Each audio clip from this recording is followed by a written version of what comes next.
Welcome to our book club. My name is Eileen Spillane, and I'm the creator of Befriending Death.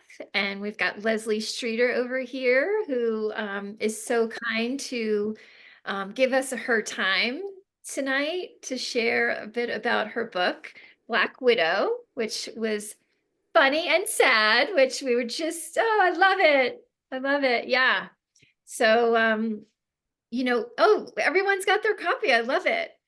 So we'll just have a kind of a casual conversation. It's nice that there's that it's kind of small and we're recording it, so we'll share it when we're done.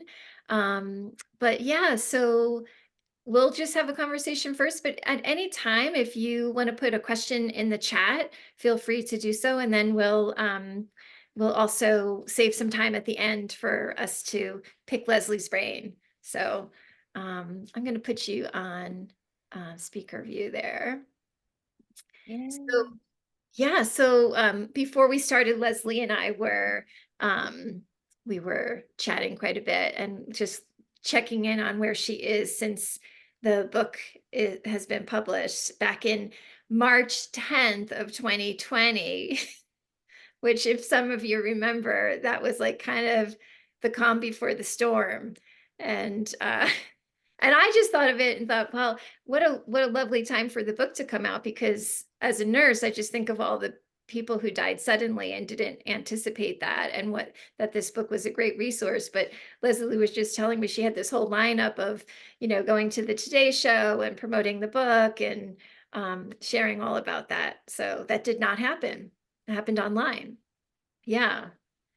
So Leslie, yeah, so maybe would you just take us back to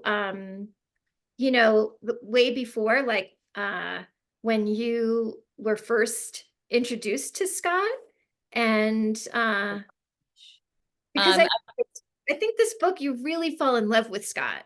You Mhm. did a really really did a beautiful job to let us know what a mensch he was. oh, completely, completely. I guess the first introduced to him in 1985 in a humanities class in ninth grade at Baltimore City College High School called Man and His Culture.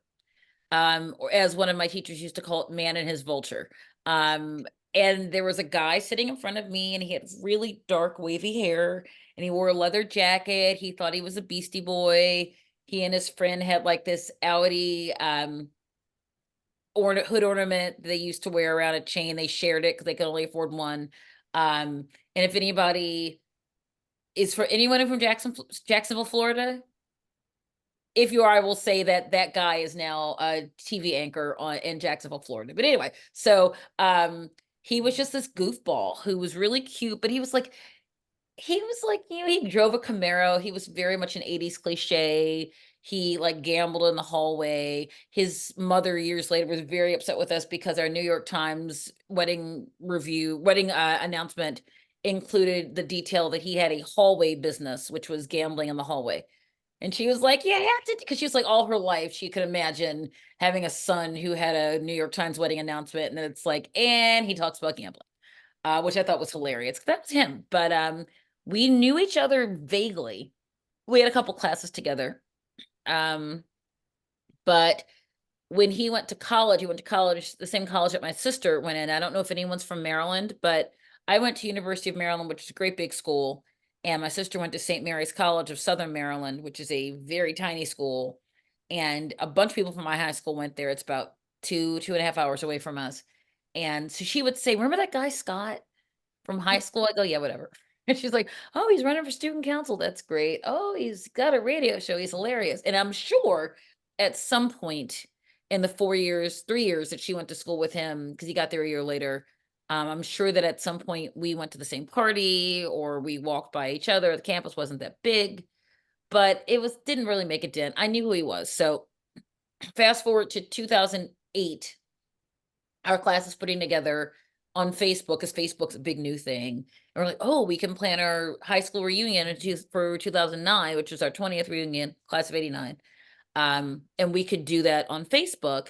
And he emailed me on Facebook, and he'd friended Lynn and he friended me.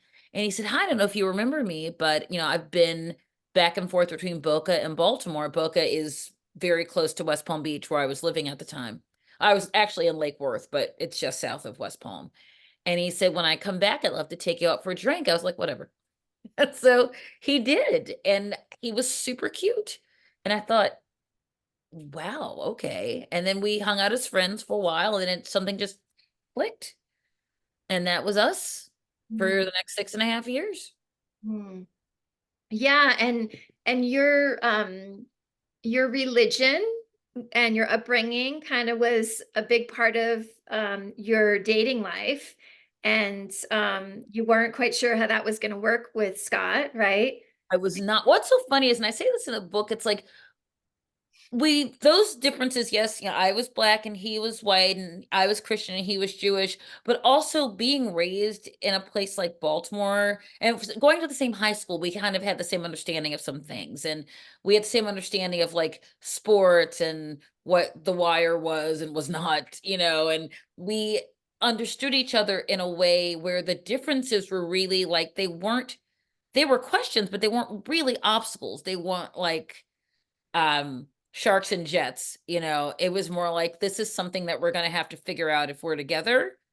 But it wasn't like a teen movie where everyone is so upset and verklempt. It wasn't like that at all. And we were adults too, so we were like in our midish latish 30s at that point.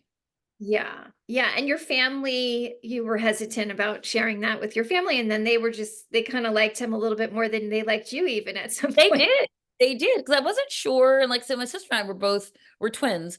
We both had some relationships, but not super, super serious relationships. So all at once, we were both really serious about people. My parents were like, "What is happening?" So I think that was a big adjustment for them, both of us. Suddenly, we got married the same year, with our best friend Nikki in the middle. So it's like unmarried children, married daughters. What's going on? So everything was going on. My dad was not well, and everything was sort of happening at once. So I think that, as my dad said once, he goes, "Everything's just changing really fast." Like, I get it, but they loved him. My father particularly loved Scott because, I'll just say, Scott and his dad, I don't go into this in the book because I didn't really want to talk about it, and it wasn't my thing to talk about. But like, Scott and his dad were estranged for the last several years of his life. I can say this now: his father passed away last year, so Mhm. I can talk about it. Um, I will mostly wait till people die to talk about them, Mm. but not necessarily. And That's honestly, a hard thing as a journalist because some people don't do that as journalists, right? some people don't. I mean, I will say, and I don't know if there are other authors here, but I did my best. If I mentioned you a lot, whether or not I mentioned your name, to send people their chapter and say, "I just want to let you know that you're in my book, and this is what I wrote about you." I The only person that really had me change anything, and it was so little, it was like a friend of mine, Shauna, who, in the part where we go to the funeral home and the cemetery, and they're trying to sell me on like packages and like fees and stuff. And Shauna was one who was like, "No, I'm Jewish. Scott was Jewish. We wanted, it's pine boxes or nothing. Leave us alone." I referred to one of Shauna's daughters as her nickname, and one as her real name. And she goes, "Can you pick one or the other?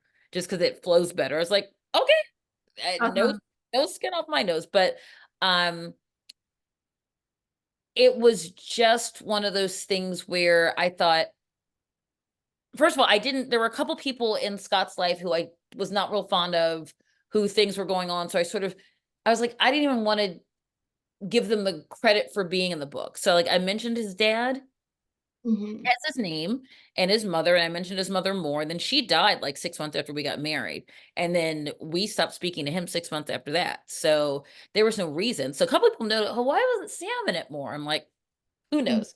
But Mhm. I will say that before he died, he read the book Oh, and was really moved by it. So like I said, we didn't talk a lot, but I was glad that he said, he apologized to me for some things. I was like, "What for me to apologize for?" So make up with people or don't. I will also say that you don't owe anybody your energy. If you're estranged from people because of things that they did and it's really painful, you don't owe it to people to involve you or your children with people that are bad and toxic for you. So it's okay. But if you can say, thank you for reading my book, thank you for apologizing, that's good. So, and I'm grateful for this book as a way to have do that. So I don't have any regrets about that relationship or anything. I'm sorry that the two of them didn't make up, but also, Mhm. you know, it was what it was. And for you two just being newlyweds, his mom died like 6 months after you guys got married. So what was that like for Scott? And what was that like for you as a new couple? It was one of those things, like I said, we packed so much stuff that literally by the time he died, we had had discussions about things like, hey, what would you want for your funeral? Because both of us had lost a parent, both had lost a grandparent. His grandmother, his bubby, my grandfather, my mother's father. Um, both of us had lost like cousins and older cousins and aunts and uncles and that kind of thing. So we had gotten to the point we'd been to some funerals together. So we were like, hey, um, the mom thing was tough. That was the first real terrible thing. And it was on Labor Day? No. It was Labor Day, which was also the very start of the Jewish New Year. It was the day before. Mhm. So I had run it, we'd driven down to like western northern Broward County, which was like an hour and a half. And I was doing a story about a 5K that Joe Jonas or Nick Jonas, some of the Jonases were running for juvenile diabetes because Nick has type 1 diabetes. So anyway, so we drove down there, I ran this 5K, we took ourselves to breakfast, we come home and we get the phone call. Mhm. We get the phone call, she's collapsed. And then we get the phone call about half an hour later that she has died. And I will never forget him sitting on the bed and going, "Did she die? My mother died?" And I was like, "Oh no." It was like, how do you, because there's no one else there. I'm the touchstone for this. And how do you handle that? And it's like, do I know these people well enough to do this? So, and of course I did. So, we had to get on a plane in an hour. Mhm. And Uh, we go to the gas station, I remember, and he, of course, is freaking out. We had to drive to Fort Lauderdale, and because we couldn't get a flight out of Palm Beach because it was Labor Day, So the next thing out of Southwest, which was super expensive, of course, was in Fort Lauderdale, and we go to get gas, and he's fumbling with the gas tank, and the guy in the uh, gas station is kind of annoyed, and I go, "Dude, his mother died. Leave it alone. It's fine." He goes, "Oh my God, it's okay. It's okay. Don't worry about it. It's fine. It's fine." So we get on the plane, we drive to the house, and the dishes that she was eating for breakfast, they're just in the sink. It's like someone thought to clear them. And his father kept going, "She was just here. Like Mm. literally 8 hours ago, she was here. She was sitting right there." And then the next day was the funeral. And suddenly I'm like, of that little small family, like the matriarch, I'm like the Black Christian girl going, "I don't know where anything goes. I'm sorry." They're like, "Where do we put the plates for the Shiva?" I'm like, "I don't know." I've been here twice. I'm as surprised as you are by all of it. So, and I laugh about it now. I think one of the things about my book is that death is terrible. And um it's not funny like, haha, I'm trying to make a joke. It's funny like these are the grimly amusing things that happen while you're trying not to jump out a window because you're so sad, or just like shut yourself in a closet and never come out. Um, and so things like that with like the very patient Orthodox ladies who brought the food going, trying to tell me what everything was. Because people are like, "Well, what's that?" Like some of my family was there, like, "What's that?" I'm like, Mhm. Mhm. so it's like, and people just assumed like most of the people who were Black who came into the house were some of my family members, like my best friend came. My parents did not come because they were in Arkansas. I was like, they couldn't get there in time. But my sister was there, my, brother-in-law was there, was not yet my brother-in-law, he was gonna be my brother-in-law that October.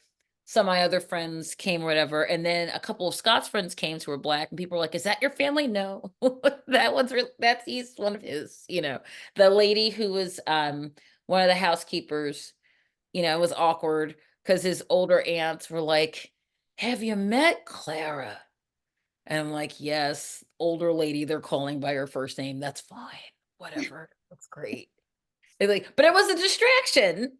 Yeah. The national racism was a distraction from the stuff that was going on. And they meant well, clearly. Everybody was sad. People could just sometimes they just do the best that they can. Yeah. The best they can. Yeah, and so being raised in such a different culture, especially when death comes, like culture becomes a big part of that. And we've got, Baptist or Christian, like, big singing, big personalities, and then you have like a, sitting Shiva, which is a bit more solemn, and you've got the week where you have the visitors coming and bringing food. That must have been a pretty big shift in your reality. I was like, so you sit here. That's what you do?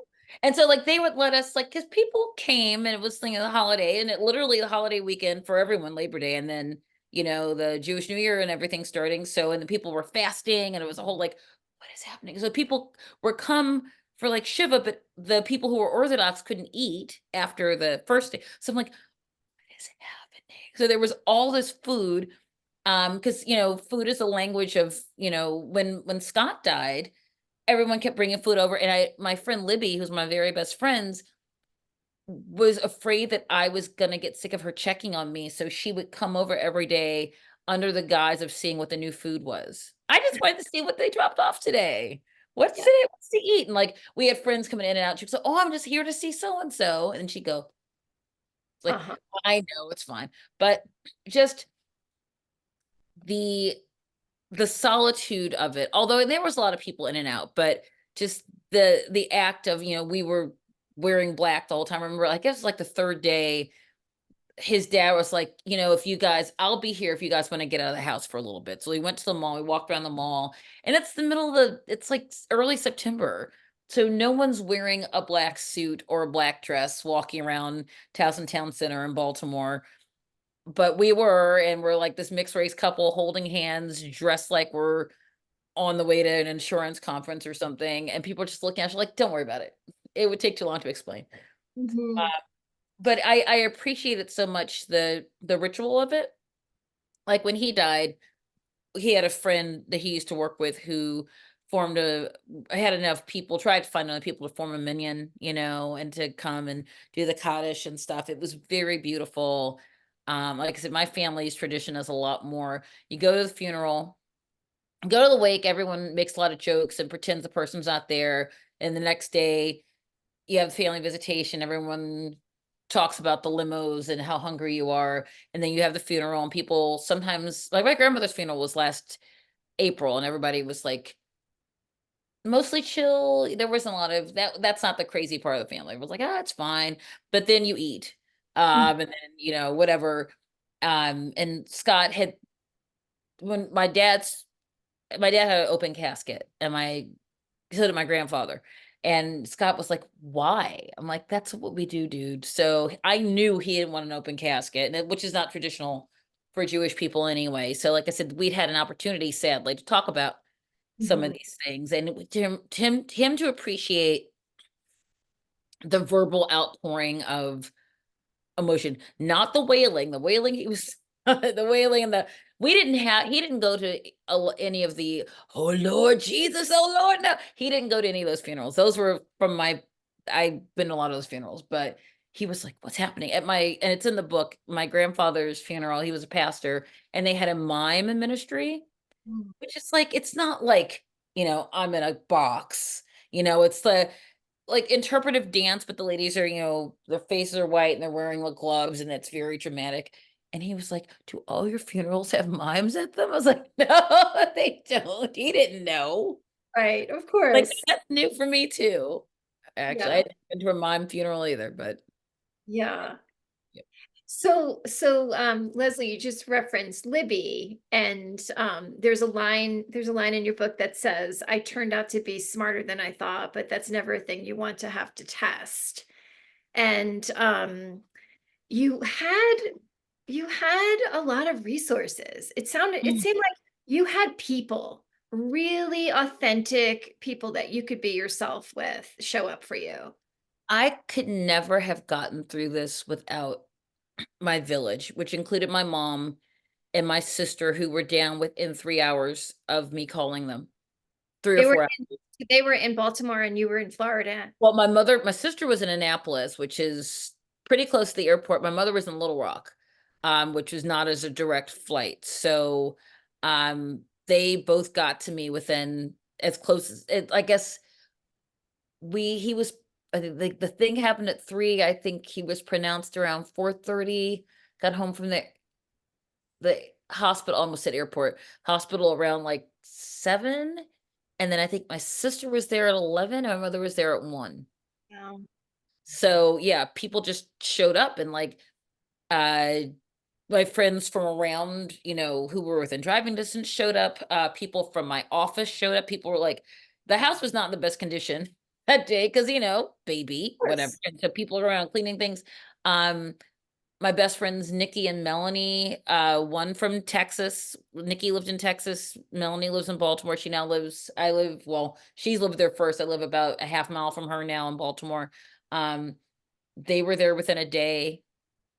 And some people waited. Like my friend Jason, who's my best dude, who lives in New York, which is about an hour north of me in Pennsylvania. He waited until everyone left. He wanted because that's the worst thing, when people die and everybody leaves. Right. And it was just me and a baby at that point, and nobody wanted me to be completely by myself. So, like my friend Elizabeth had come from DC between when everybody was leaving, so she could be there. Um, and so I had a couple weeks even after the funeral until I went to split and went to see my mom, where I always had somebody. I was never completely alone in the house, which was great. Yeah. And what I hear so often from people is like, "Oh my God, what do I say to somebody?" And sometimes it's like what not to say to someone. So what was the most helpful, what was the most harmful things that people said or their actions? I think the most helpful things were when people, I'm sure the people might agree with me, is when people just let you be. When they would just come in a house and sit with you and make you a cup of tea, might have some bourbon in it, or didn't like when I would have conversations and then my body would say, "You have to go lie down." I go, "I'm so sorry, I gotta go." And I would go to my room, close the door. And people knew who could come in the room and who couldn't, like my sister and my mom and a couple of my friends would like, "It's okay," or they'd leave me alone or whatever, or they would say, "Oh, people come to see me." There were a couple people I missed because I was asleep, and they would go, "Well, so and so said they came by, they'll come back later." I was like, "Great." So, that kind of thing, and not the idea that you have to do something, like, you must stand up and talk to people, or you must greet everybody, or you must do that kind of thing. I always joke with my friend Melanie when she went into labor with my goddaughter, who's now 25. She's sitting there in the hospital, and we come in, and she goes, "I'm sorry, I don't have anything to offer you." I'm like, "You're having a baby, it's fine." Because that's who she is. And I was like, there's stuff in the kitchen. No, somebody will bring you some food. I don't care anymore. And I wander and go, "Hey guys doing? Great. Going back to bed. I'll see you. Bye." The least helpful were the people who were too hovery, Mhm.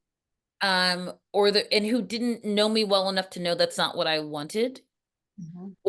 And everyone was trying. There's some people who really got on my nerves, but everybody was trying. I had to keep remembering everyone is here because they love you. Everyone's here because people who didn't love me didn't show up, Yeah. which is great. I didn't want them there either.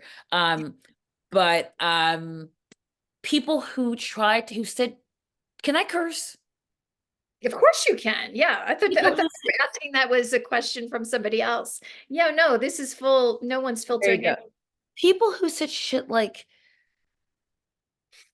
the woman who wrote on Facebook, "Scott has completed his cycle around the sun." It's like bullshit. It's Yeah. like, who said the kind of things that both for them and for me and for everyone else observing were supposed to be succinct and profound explaining the mysteries, whatever. Fuck you. I'm sorry.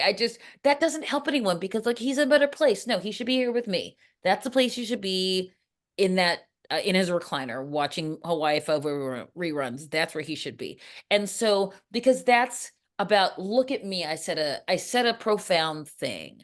That's Yeah. not at all about a healing that helps the person because it's snappy and it's um pithy and it has nothing to do with the reality of a loss or anything that's helpful. Mhm. So ugh, those people. Yeah, and it's just trying to wrap up the grief with a nice little bow, and then you can move on, and then you don't have to be thinking about that anymore. Mm. And you had a someone write in when you went back to work, someone wrote to you about comparing their divorce, right? Yes. Can I ask, show of hands, how many widows are on this? Or we have widows on the thing? No, no widows. I don't see anyone. Yeah, so it's terrible. Don't do it. Would not recommend. But there are people who've had significant losses, right? On this. Okay. Oh, for sure. Yeah. For the people who go out of their way, once again, it's oh, they always say relate to people, but sometimes people you can relate to them internally, that you don't have to spill all your garbage on them. So this woman was clearly going through something and she kept saying, I've processed this, but clearly she hadn't because she's dumping on a stranger Right. and trying to have the grief Olympics with me. And that was not, and I shouldn't have called her, but I'm glad I did, honestly, because I needed to work it out. Also, it worked well for the book. If nothing else, as Nora Ephron said, everything is copy. So it's great.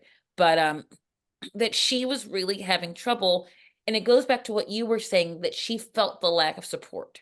Hmm. She felt because she had been a woman who was married in the 70s, who they all had couple friends, and so single women were suspicious to people. So suddenly the couple friends dropped her because the she felt like the women in those couples felt like she was now a threat and she didn't know what to say to them and she didn't have a plus one for things.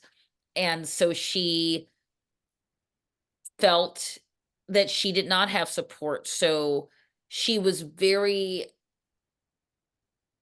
s not maybe suspicious, but and jealous, but not in a way that she recognized of my village. She goes, "You kept saying that's your life is easier because you had this village."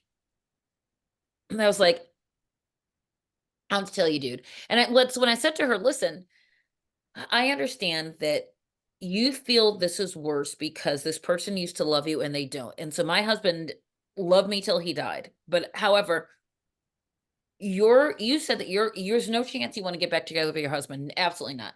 And I said, so he has lost the ability to be a spouse and a partner to you, but he can still one day, if he's ready, be a better parent to your kids, a better friend or brother or sister. I said, my husband can't do any of that stuff because he's dead. So any growth, any change in that is gone.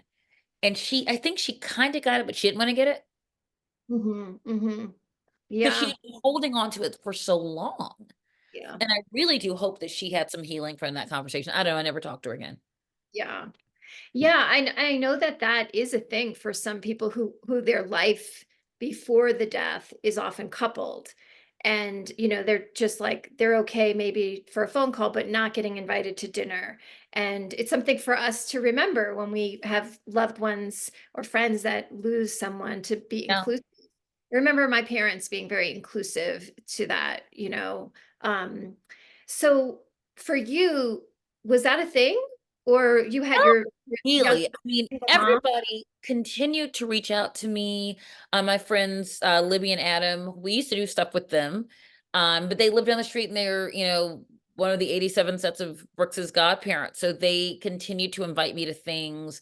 My sister and her husband, when I would visit them, continue. It was sad for me. I'm the first New Year's after Scott died, or second New Year's, we were at my sister's house, and my sister and her husband, like I said, married the same year we were. My friend Nikki and her husband Sam married the same year, and so they all had people and I just had a baby, like, it's New Year's and I just went in the bathroom at New Year's and sobbed Yeah. because it's like, but nobody did that to, like, no one made me feel that way. I just felt that way because we should all have been celebrating together. We should all have been celebrating, hey, or it's all our anniversary or whatever. And so that's Yeah.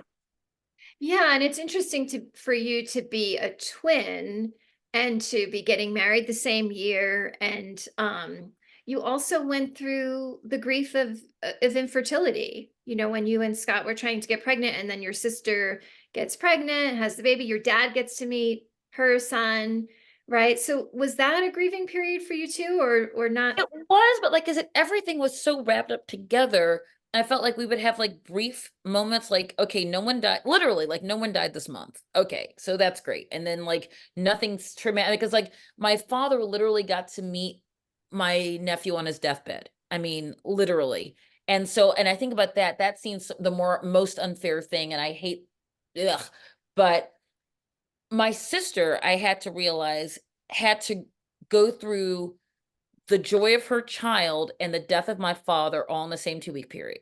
Wow.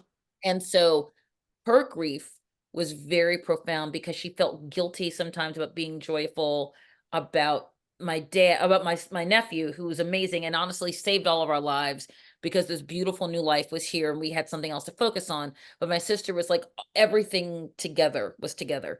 And then when Scott died 2 years after that, it's like, well, geez, he crazy, and so it hit and they were close, so it wasn't the same loss, but it just, every death hits the death of the same person hits other people in completely different Mhm. ways.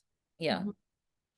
Yeah, and like another part of your support team was your mom who she had recently lost her husband, was 3 years beforehand. Years. Yeah. Yeah, and so she was all ready to kind of do her life, and then you invited her to move in to be a co-parent single mom team with you, and what was I that was like? I was so grateful for her because once again, I would say to my therapist, I don't know how I'm doing this. She goes, but you're doing it. And she would say, you're getting through this so much better than a lot of people. I go, "It doesn't feel that way." And she goes, "But it is." And I know my mother is a secret to that. Because literally, there were times where I was just exhausted. Literally, by writing the book, I would like put the baby to bed and then try to fall asleep when he fell asleep. I'd wake up in an hour, right. Try to fall asleep around 11, 12. Wake up again at 4 or 5, right, for an hour or 2, get him up, get him to daycare, work out or something, work on the book for another hour, and then start my job. Mhm. And then every, lunch period, or if I could leave early after a deadline, I'd be right. Mhm. And my mother was crucial to that because Mhm. she could be there. She could Mhm. pick him up from daycare Mhm. if I'm having a thing or if I passed out or whatever, because I was so exhausted. And she just And it was everything. It's, everything that a partner in parenting does. It's financial, it's to literally be there in the house, it's the pickup, it's the, feeding, it's the whatever it is that because you're sharing that, and I only got a year and a half of that with Scott, so to be able to continue that, into I guess he was 8, almost 9 when she got married, and at first I was like, "Oh, no," because then I truly was a single parent. I mean, because I was a single parent, but then to, like, truly be doing it on my own, has been a ride. Yeah. So just so everyone knows, because that was just a quick comment, her mom did actually get remarried, so and ditched her. So yeah. And so she was not just a physical body, but she and somebody who actually really knew you, but she also brought her experience as a psychiatric nurse and a social worker. Not psychiatric nurse, social worker, widow, mom, all of those things where I would, like, be freaking out, and she would go, "No, you're fine. You're fine." I was like, "Fine." Whatever. I mean, she's a very serene person unless it's time not to be, because Yeah. sometimes it's time not to be. Um, she just and she's funny, and we watch Hallmark movies together and make popcorn and sit on the couch, and just laugh and like watch Murder She Wrote reruns for no reason and Columbo and stuff. Like we took a vacation a couple years ago where all we did was watch Columbo Mm. in the hotel suite, and Brooks would be asleep out in the living room on the pull-out bed, and we're like, "Ha ha, more Columbo." And he'd wander and he'd go, "Are you watching that again?" We're like, "Yes, we were watching this again." Um, Mhm. so I miss her very much, but like I said, and as he gets older, our relationship, because we were like, we could be good cop, bad cop, and now I'm just cop. It's just me. There's no one else to bounce things off of. So, and 10-year-old boys are fun. Uh, they're a lot. But I never had a brother, so, and there's no man in the house, so there's some things I'm trying to figure out myself. And I, think like, what would Scott do with the situation? But I don't know. So, Yeah. and I cannot, part of my healing was I had to stop feeling guilty about not doing things the way that he would. 'Cause Mhm. now it's been almost 9 years, and, like, for instance, I know that if he never wanted to move back to Baltimore, but if we had moved back, this COVID happened and, the job stuff happened, he might wanted to have moved back, but he wouldn't wanna live in the city. I know he would have wanted to live in the suburbs. I never wanted to live in the suburbs. Or if we lived in the city, he would want to have lived, like, where he grew up, which there was a lawn and the whole thing. And I wanted to live where I live, which is a, 3-story brick, row house, and next to a park in the middle of everything. And so that would have been thing. He would have wanted him to play football. Football's not happening. Because I like his brain and his head, where it belongs. So there's stuff like that. And at first I felt guilty, like the football thing. I thought, you know what? He's not here. Who cares? Mhm. Mhm. 'Cause I'm making these decisions. Decisions have to be made because it's just me. So, Yeah. And, what about the other man in your life, Victor? Is he still in your life? I not really. I talked about, and Victor's now he got married. He's doing great. They're living on the west coast of Florida. I think I probably talked to Victor like maybe 6 months ago, just like, people pop into your head. Victor was so amazing at the time because God puts people in your life, I believe, when they're supposed to be there. And He had just spell moved. out who Victor is in case someone forgets who he is. Victor, Ayala was my trainer, and then he was Scott's personal trainer, and then he became sort of like my lifeline to, like, keeping me moving and not dying, because he felt a responsibility to Scott. Actually, the last time I saw Victor was right before my book came out. He'd come down to help train me for my book stuff, and it's like, "Oh, there's gonna be so much to do, and we'll train." Because he and his partner had moved up to Massachusetts, where he was from, and he got married. He adopted her beautiful children, and then after I moved, they moved down to, so I was like, "Oh, you're up there, we'll come visit you," and they're like, "Oh, we're moving back to Florida." So they moved back to Florida on the West Coast, um, and just having like a physical outlet to to punch a bag, or Mhm. like amazing, amazing punching a bag because you want to punch something, right? It's like that Mhm. line from that scene from Steel Magnolias. I just want to punch something, punch Weezer. That's how I felt. I just wanted to, and then, or like running really hard. And just, or doing push-ups on the pier, or just stuff that like I was too exhausted to be sad. Mhm. And that was a really good thing. Actually, it reminds me, I have to text him and tell him people were asking about him. That's cool. Yeah, we were asking about him. I Yeah. think he'd like that. I think he'd like that. Yeah, because I think when we're in deep grief like that, there's coping skills and some of them are skillful and some of them are unskillful. And we sometimes comfort food and alcohol and being a couch potato is what serves us in that moment. And then other times you just drag yourself to the gym. And once again, I think you asked me before about what was helpful. It's a fine line between letting you be where you're supposed to be and letting you wallow. And I had people around me who knew the difference. So they weren't going to, like, when Libby would show up at the house and go, "We're going out. I already talked to your mom, we're going out." Not like a crazy woohoo, but just like, "I'm getting you out of the house and we're gonna go sit and look at a band, or we're gonna go, like, she was a judge for this like uh bartending contest or something. She shoots a lot of food and she knows a lot of bartenders and stuff. So she would like she drove me to this thing. I was like, I don't want to be here. And she's like, it's fun, you'll be fine. And I didn't have to drive. And I had a couple drinks and whatever and came home. So they knew when it was, and also they knew when to push and when not to push, when to say you should leave the house and when to go, okay, she can't, you know. Mhm. Um, that's really important to have Mhm. people who aren't like a blanket. This book says 6 weeks after the loss, you should be able to blah, blah, blah, which once again is the kind of thing I didn't want my book to be Yeah. because I didn't find those books. I found so many books that were like that Yeah. or that seemed almost smug in the after this time, here's 10 steps that I found to healing. It's like, screw you, lady. I don't know. Because there's no one size fits all Mhm. for any loss, for any reason. Yeah. And it's disingenuous and honestly dishonest to suggest that there is. Yeah. Yeah, and you also had a mom, whether you're an adult or not, you've got a mom that's like monitoring alcohol intake or monitoring Oh, yeah. inactivity, right? And so what was that like having like mom micromanage things for a little It while? was irritating, but in a good way.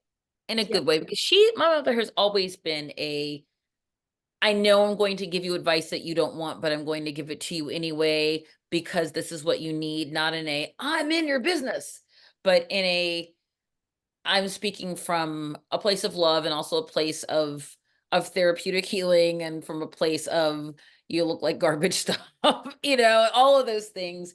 Um, and she was not like a Shirley MacLaine mom. I love Shirley MacLaine, who is two of my favorite movie moms. One is the mother from Postcards from the Edge, which was based on Debbie Reynolds, and one was Aurora from Terms of Endearment.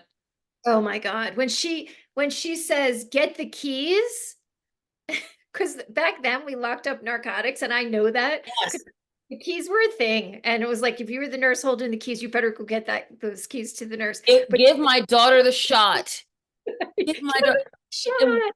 we yell it I say that all the time because it's like it's such a thing. And I saw that movie when I was like young. Yeah. And watching it again after being widowed and understanding what that type of mama bear protective, grief is like, where you would be willing to beat up anybody, anybody to help your child, or that's how I feel about my child. Um, or my sister or my mom or anybody, you'd be willing to like catch charges to like spare, even if it's not going to save their life, it's to stop them from pain. And she did that for me. So yeah, it was really great. Yeah, and so I have one more question, and then we'll open it up to hearing from the rest of the group here. But what really touched me is that not only were you going through this sudden, unexpected, very tragic, traumatic grief, you also had a pending adoption.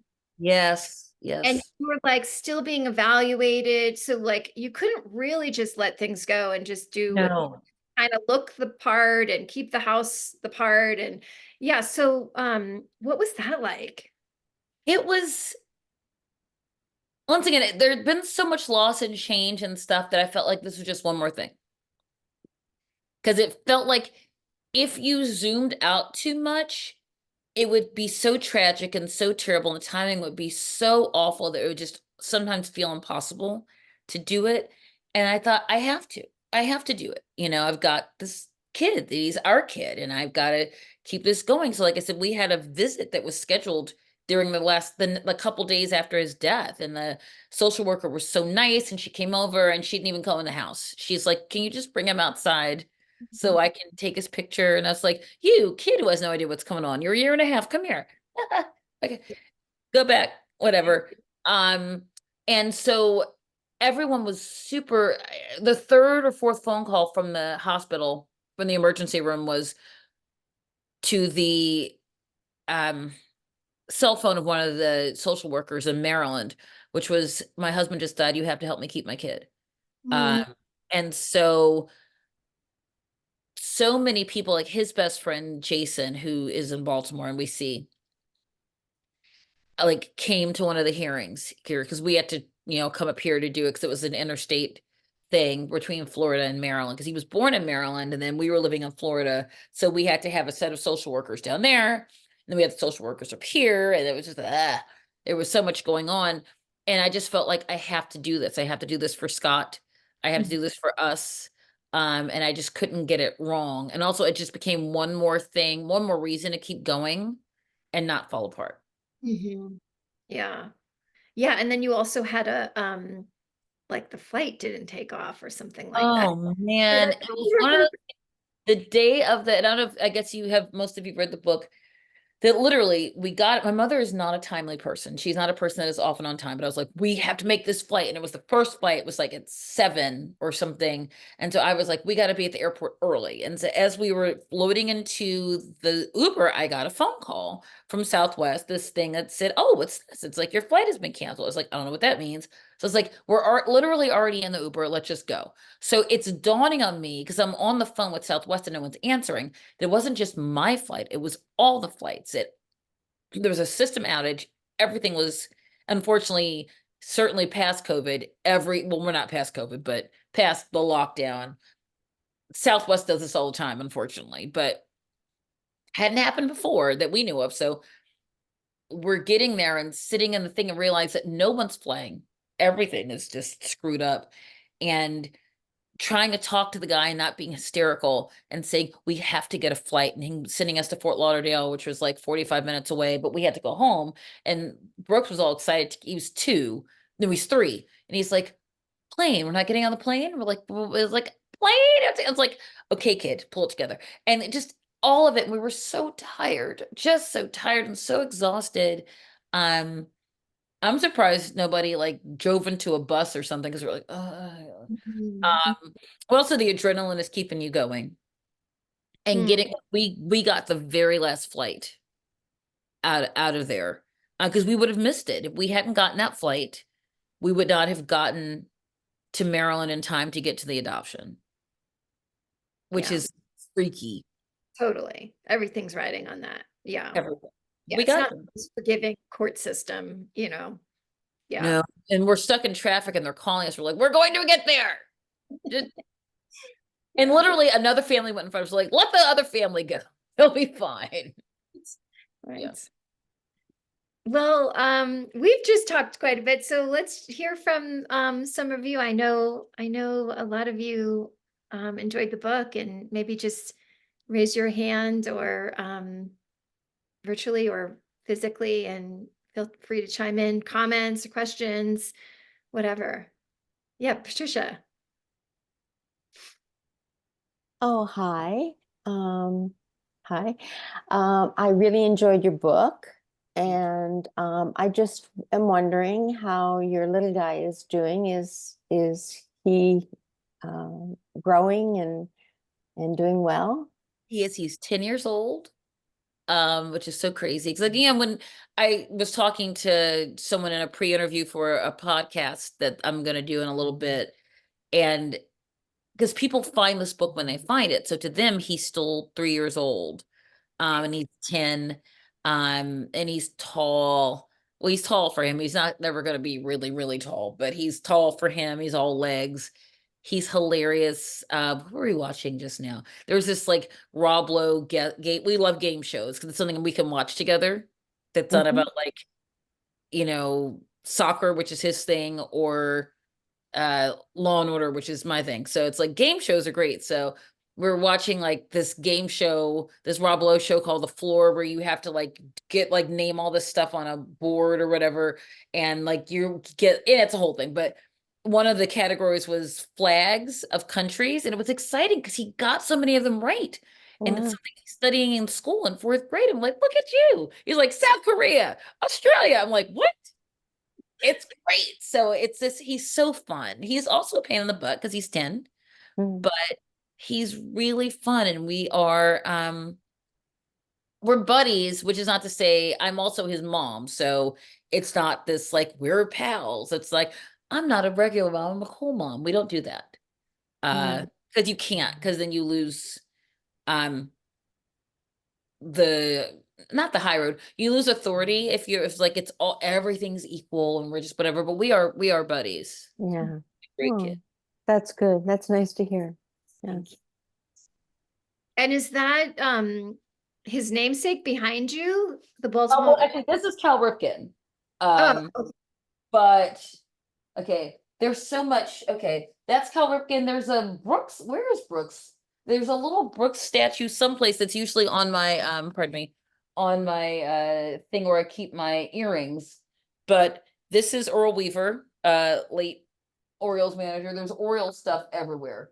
But there's a Brooks figurine around here somewhere. Yes.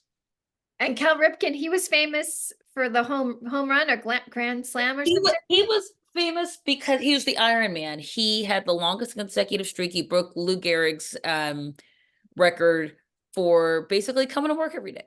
And for the longest streak, I think it's 5,912. I forget. One of the guys that was in our wedding, Alan, who was one of Scott's best friends, he worked his way through law school as the Oriole bird.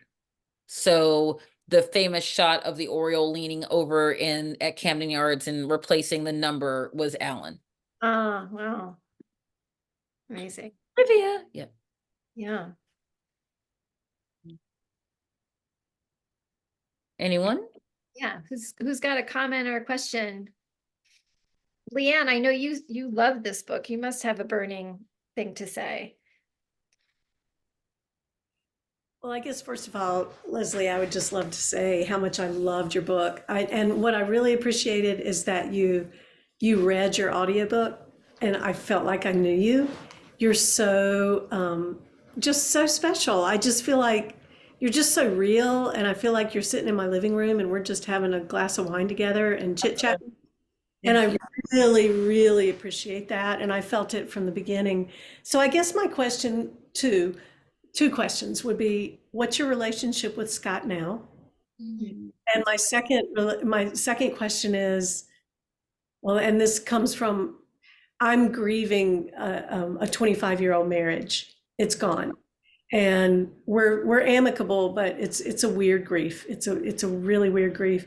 So I'm just wondering, I mean, this might be too personal, but are you dating? Do you feel ready for that? Are you, how are you caring for yourself? Are you dating? And if that's too personal, let it go. I'm an open book. First question is my relationship with Scott is I think pretty good. Like I said, I think about him. Like our anniversary will be the 28th of this month. And in the early times, I called it a bad day. And like the first day, I just like, ate fried oysters and drank. And then like after a while, I was like, oh, let's walk around and do stuff or whatever. And now, like last year, I think that was like the last big hurrah. My best friend and a bunch of people got together and got me a ridiculously nice room at a hotel because that's my favorite, by myself. And I just hung out and they had like high tea there and I like had a glass of wine and like, watched like SWAT or something on my computer on the bed. And it was really great. So, but I think that's probably the last time I'm going to do that. I don't feel the need to do that anymore.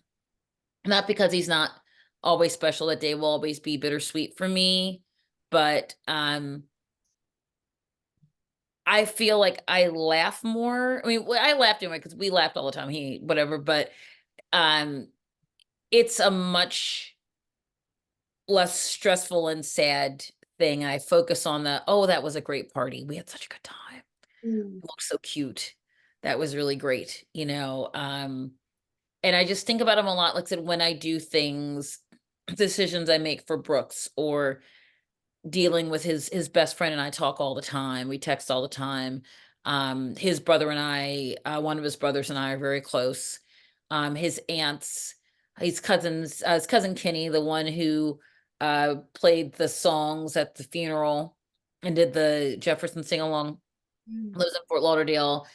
Kenny he worked at Marjorie Stoneman Douglas High School, which is where the terrible shooting was. And he'd been there the year before and transferred to another school. And after the shooting, he chose to go back. And he's now the wrestling coach. He's a really special dude. He's a nutbag. He's a really great dude. I am dating. I've been dating like here and there. Like I dated someone like about 3 years after 2 years after Scott died, and it was terrible and horrible, and I was attached in a dumb way, and I could see that everyone else could see that this was never going anywhere. Um, and he was not truly on the up and up. He kind of like he knew that too, but he also liked having someone who was like, who was really in love with him. So he was pulling away in ways I couldn't see, and just that guy. But he's happy, he's married, I assume he's still alive. It's fine. We don't follow each other on social media anymore, which is better. But I'm kind of seeing somebody. It's going really slow. We've kind of established that this is going someplace, but I've always kind of really wanted to like get to a point where you have like, uh understanding like Miss Kitty and Matt Dillon, except for, I'm not a hooker. Where like you get that you like each other and you like beat someone up for each other. Like we have lunch and we were on the phone on a FaceTime an hour yesterday, and I was telling the story about having been a Girl Scout leader, assistant leader when I was in my 20s with my sister, and we took the girls to a camping trip in the Keys, and someone kept saying it would be really fun with a margarita and no 7-year-olds, and about how they had used the parliamentary procedure. We taught them to vote one girl out of one cabin into another cabin, and they packed her and her stuff way off across the cabin, off across the beach, without us ever knowing until someone knocked on them. I mean, he and I just laugh. We both have kids.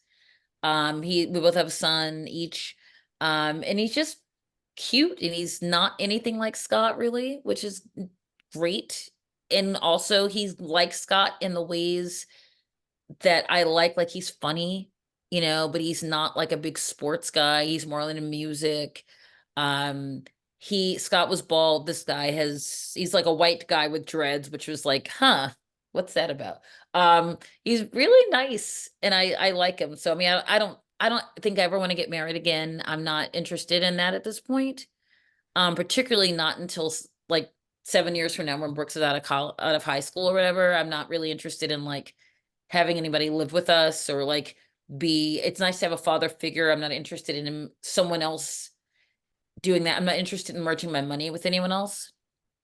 The older you get and the more things become more structured, not interested in that either, but I like having a person, I like, he gave me a very nice bottle of bourbon for Christmas. We went out for Valentine's Day, it's just stuff like that. It's really nice. There's no labels on it yet. I've introduced him to some people, not a lot of people, because there's no name for it right now, but it's nice. And if that doesn't go anywhere, it'll be nice to find somebody else. I'm open to that. But like I said, this is where I am right now. Who knows? I could fall, you know, head over heels with some very rich man who has a much bigger house in this neighborhood, so I don't have to go anywhere, and he could pay for my move because I'm never moving again. I hate moving so much. It's terrible. Yeah, I'd say Leanne probably can relate to not moving again. I know, and I'm sorry. I'm sorry for what's going on with you. I hope that you are finding healing. I hope that. Thank you. You're an inspiration. You really, really are. I do have another question. Jason, Scott's friend, I remember you said in the book that he said, don't write a book about grief, write a book about Scott. Yes. And do Yes. you think your book would have been different had he not said that? I hope not, but there was certainly, because there was someone who was so close to Scott, who was grieving very much in his very own way, who really, because he and I were friends before, but we weren't close like that.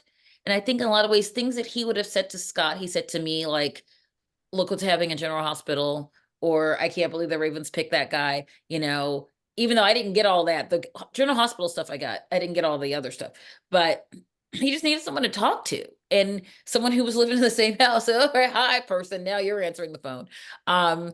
And so it meant so much to him, and for him to say that to me and be that vulnerable to me was really important. And I thought, I can't let him down. I can't let this guy down. Yeah.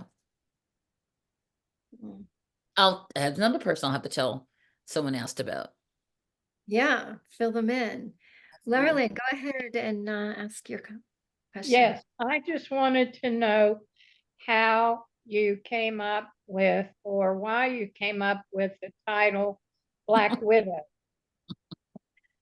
Mostly because my agent at the time was Rick Pascasello, who is now gone. He's left agenting and gone back to publicity. He's now one of the directors of publicity at Simon and Schuster. But he was my agent at the time, and I had all these like esoteric titles that were like from songs, or I wanted to call it what was it? It was from a Sean Colvin song. I can't remember what it was now, but um all these things that were like song titles or like pieces of like lyrics or whatever. And he was like, no, no, no. So we had to call it something because we were going back and forth with Little Brown.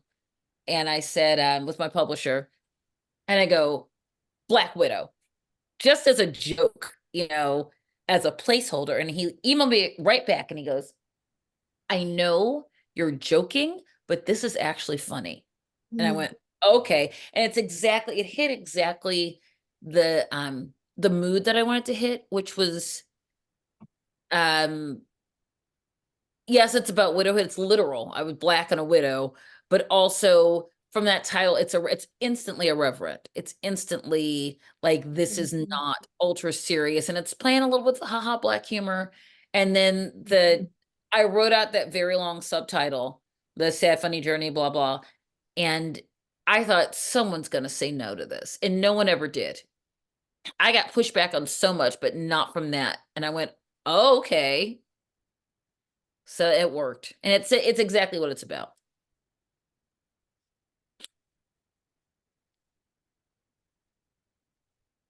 Another comment or question?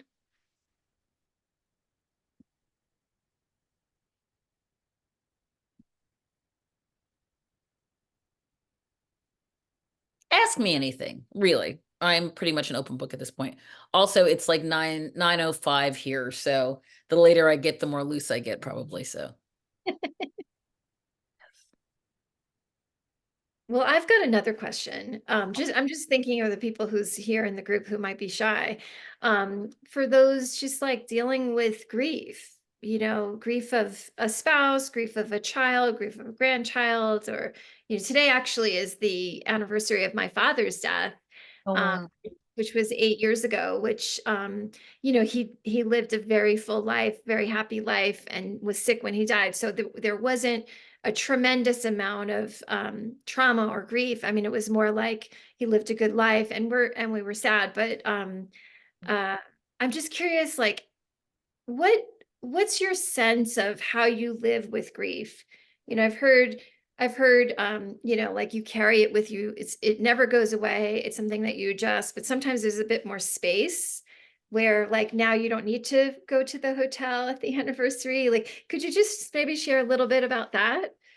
Well, I think your grief has to progress, unless it's, dynamic grief or profound grief, or like, if you're not moving into a place where what was it, my friend Rebecca Sofer of Modern Laws, or with the Modern Laws Handbook, talked about, it's this thing, it's like your grief can be like this, and it's basically the things around it that change, and that affects the size of the grief. Your grief stays profound, but you have other ways to cope. You have other things that surround it that make it easier, or make your progress or the way that you move through life. Like, I couldn't stay in that place where I was just sitting in my house. I had to go back to work. I had to do things, and I had to, we had to move, from one house to another. And that's a thing. Okay, that's a practical thing to put together in your head, and you have to do that. And then as things begin to, writing the book, or things begin to change with my job, because, newspapers, and people were getting laid off and being worried about that stuff, and you know preparing for the book to come out, and knowing that we wanted to move, I thought the book will be a huge hit, and I'll get an immediate second offer, and then we'll have a lot of money, and then we'll move and whatever. And it didn't happen that way.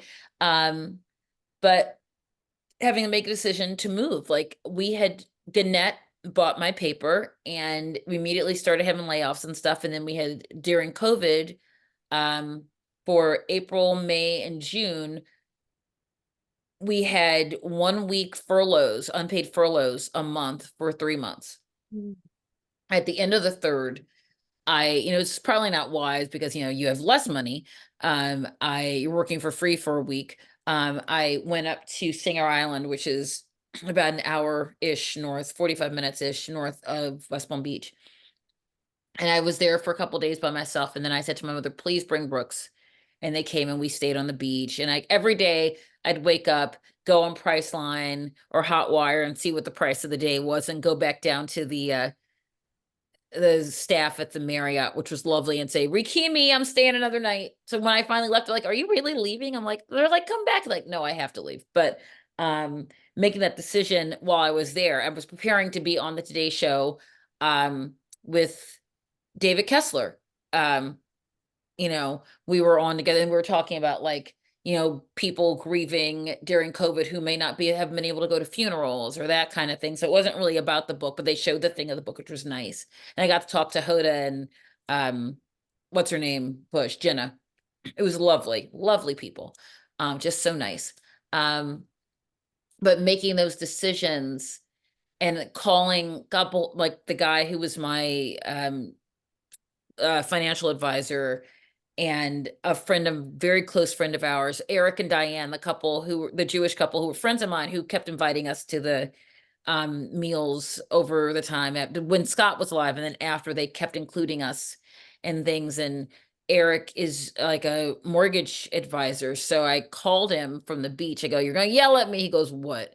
I'm like, I'm considering cashing out my 401k. I'm moving back to Baltimore and buying a house. And he goes, okay. All right. Because what are you going to say? Because that had happened. He'd been with me through that, and the world was falling down. And he was very practical. He goes, well, interest rates are really low right now. And he gave me some sense of the penalty I was going to pay for taking that money out. And it was terrible. Because it was a COVID disbursement. So it was an emergency thing. So it hit the third year. So my taxes last year, terrible. Oh my gosh, my accountant called me. She goes, so this was not a good year for you. Ooh boy. But I owed the federal government a lot of money, and the state of Maryland a less amount of money. But now that I'm signing this book contract, I can pay off state of Maryland immediately. So that's good. So Mhm. yeah, I sold another book. That was the thing. So I've sold a novel, which is not currently titled, but it's about a journalist. Some of it, like the first couple things about it, are kind of autobiographical, but nothing else is. But a journalist who has lost her husband, who's coming back across country to inter the ashes of her husband, and then finds out that a story that had been stolen from her when she was a young reporter is being turned into a movie, and she's the villain in the movie. So that's it's about. It's a lot of hijinks. I love a hijink. So and it was fun to write. Thank you, Carp. Someone thanked me in the thing. And I can tell I can hear my child. He's still awake. That's fun. He's down on the second floor. My room is on the third floor. So I can hear activity happening. I hear you, dude. Okay. Well, maybe just one last question, unless there's someone else has a question. I'm curious if you just would maybe share a little bit about the work that you have now with your podcast with your sister. And Oh, excellent. Oh, I do a bunch of things. I am a columnist for the Baltimore Banner, which is a now 2-year-old news startup.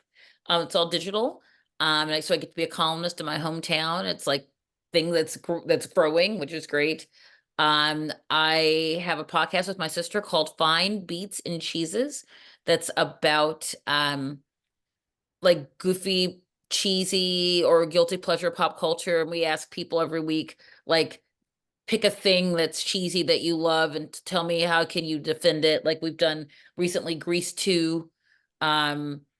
We've done boy bands. We did NSYNC last week. We done A Walk to Remember, which is grief but also cheesy. We've done all kinds of cool things, and it's funny. And then sometimes we get into like we did clowns ones. Like our producer Sam is very into clowns, and I'm like, and he explains some things to me. So I'm like, this is terrible. But yeah, so it's really fun, and sometimes the discussions will get deeper than we thought.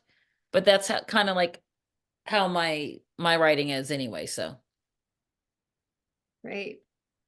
It sounds very entertaining and light.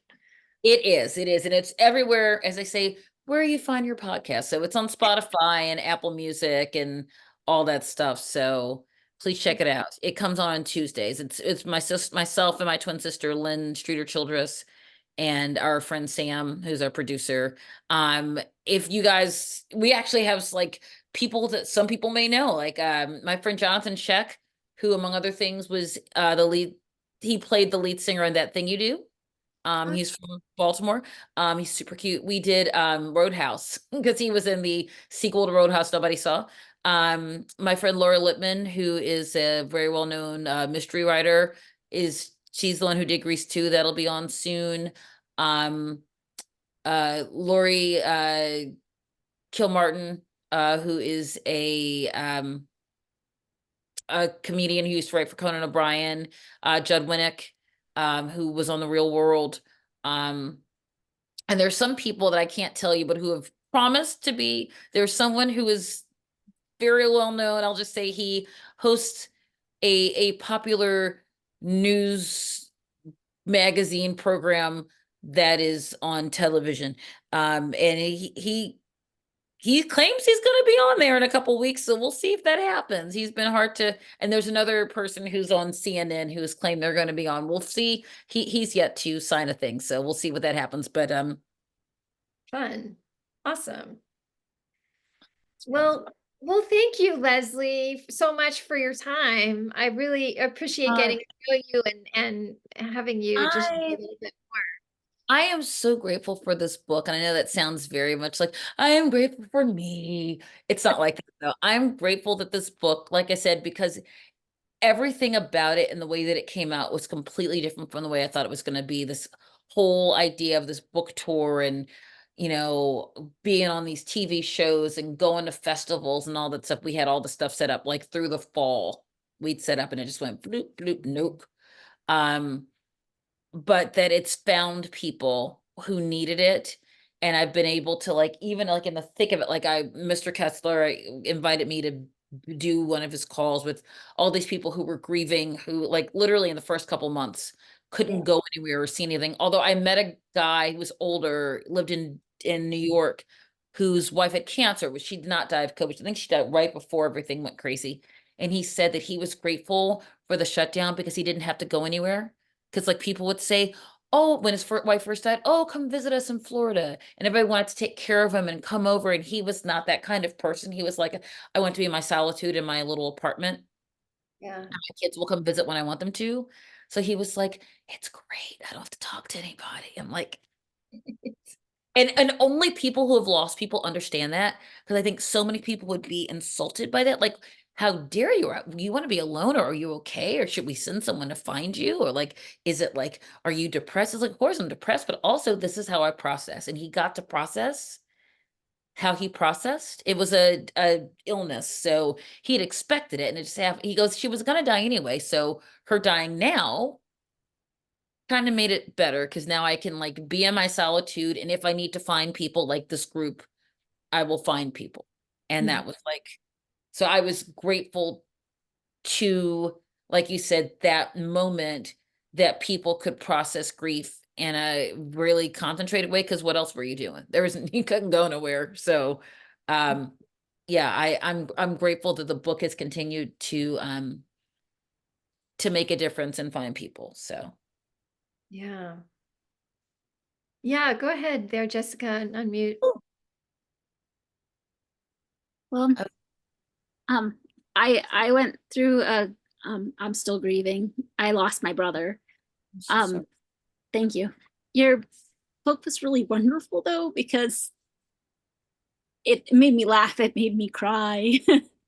There were similarities between things that you shared with your life and my life. And I laughed about the part about him being like a Beastie Boy because I dated someone when I was younger who thought he was a Beastie Boy. And I could see like, all these parallels, It was a and prevalent thing, man. Everyone thought they were either a DMC or a Beastie Boy. And I'm like, sure you are. They weren't, but it was fun. Yes. yeah. But it just, and it's really helpful while you're grieving to hear other people's stories of their grieving, because there are things that vibrate us. And it's like I always say, it's like a guitar string, and you pluck one guitar string and the other ones vibrate. So your story vibrated things in me, and then it's not, sometimes in the healing process, it's not so painful when, or makes it kind of less painful in a way when you realize you're not the only one, And that honestly, like again, is what I wanted, because it's like menopause, right? Like no one talks about what menopause feels like. So you think you're going crazy and you think, Yes. is it just me? Am I losing my mind? And so I have a group of people on Facebook. We formed this group where we're like, the hell, right? And I feel like grief is like that too. Because if no one talks about it, you don't know it feels normal to feel so untethered, or to not sleep, or Yeah.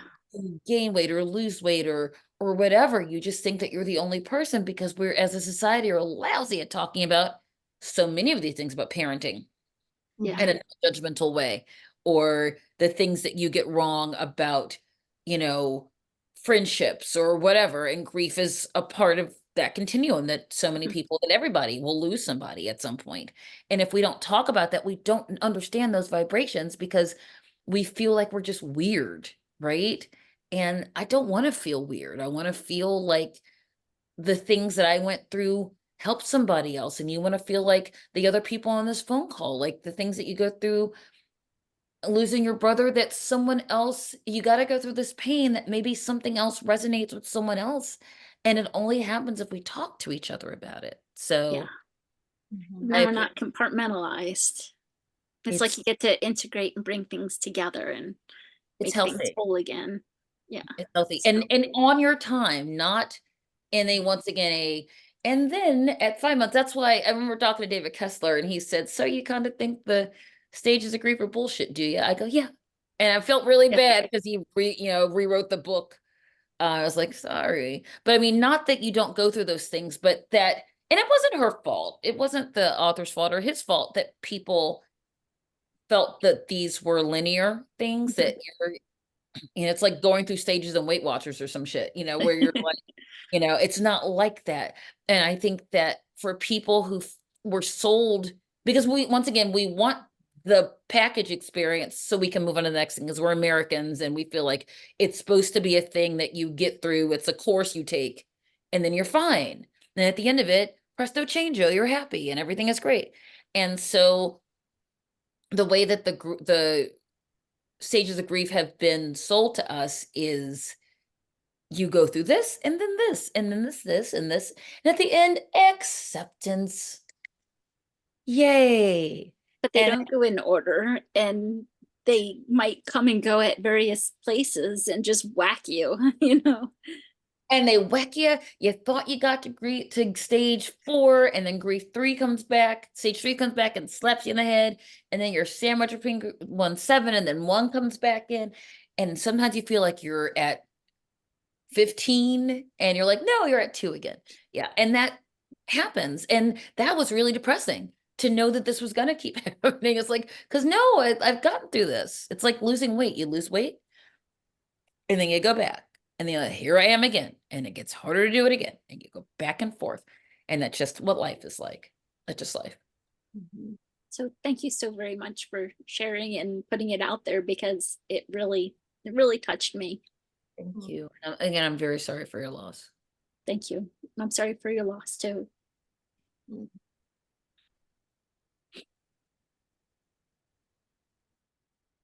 All right. Well, thank you so much, Leslie. Really appreciate your time. I know it's late there on the East No Coast. problem.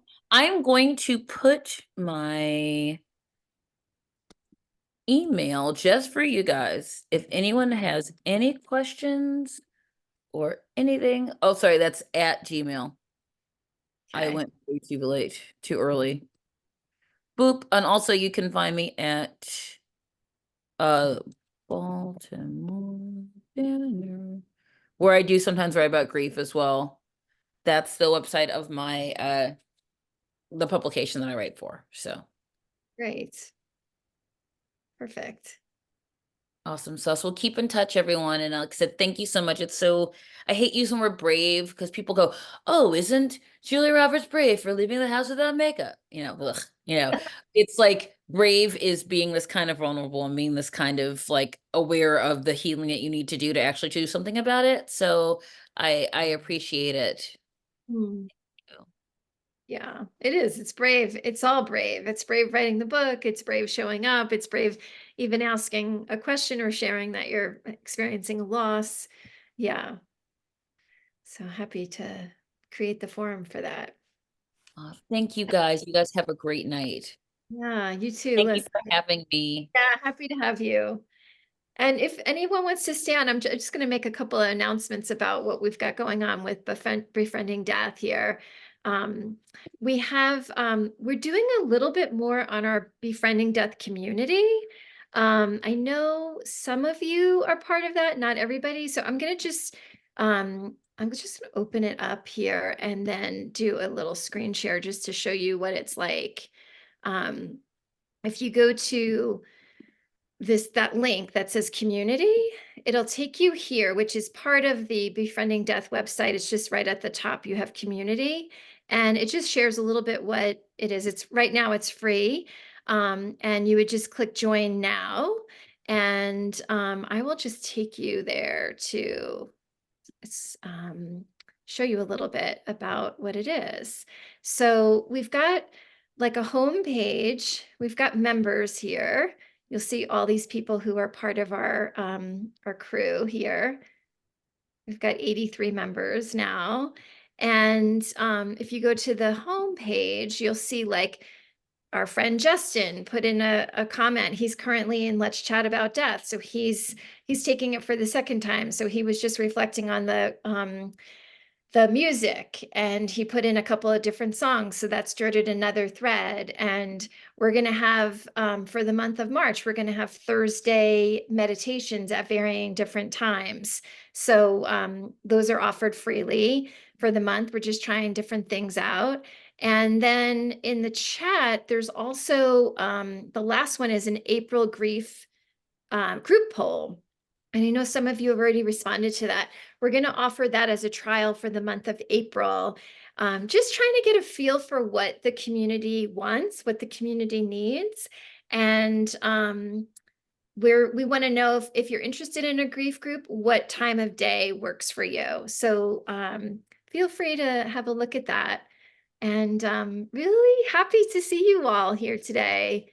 Yeah, some familiar faces and some new faces, and it's really good to see you. So feel free to unmute and say hello and goodbye. Thank you, Eileen, for creating this safe space to be. I really appreciate it. I'm really grateful to you. And you just have such a lovely presence. I mean, you asked good questions of the author tonight. I thought you were really good at that, but there's just something about you that's just so peaceful and calming and comforting. So I just want to. Well, thank you, Carolyn. And does an hour and a half feel like the right time, or does it feel like it's better to have an hour? Oh, yeah. Think hour and a half or hour? Because I know some people left after the hour. Yeah, About I an think an hour. Think no, not an hour, Patricia? Yeah, for me, an hour was sufficient. Okay, You know, good. No, yeah. thank you. Yeah, that's super helpful because Yeah. I know people's time is limited, so it helps to know what I works. thought it was great. Awesome. Yeah. Great. Great, Thank you Jessica. so much. Yeah. You're welcome. Thanks for sharing. Too. You're welcome. Thank you. My Can first you time, and I thought it was nice you know, you had an hour, you talked with her, and then people could stay and talk after and ask questions if Great. they, so Great. thank you. Yeah, welcome. We'll see you And next can you time. show again how you go to sign up on Yeah, so Befriending Death? if you see the link in the chat, it's right there under Befriending Death Community. But you can also go to befriendingdeath.com, and I'll just screen share for you right here. Let's see, share. This will be, let's see, Befriending Death is here. So you would just go to community. So Oh, okay. this is the courses. We have a course coming up in the spring, and then here's book club, and then you just come over to community, and then it just like gives you a little bit of an overview, and then you would just click join now. And then I come right in, but you would go to set up just your email and create a profile. And it's Okay. pretty amazing. It's pretty amazing. We're getting the chat going. There's new energy there.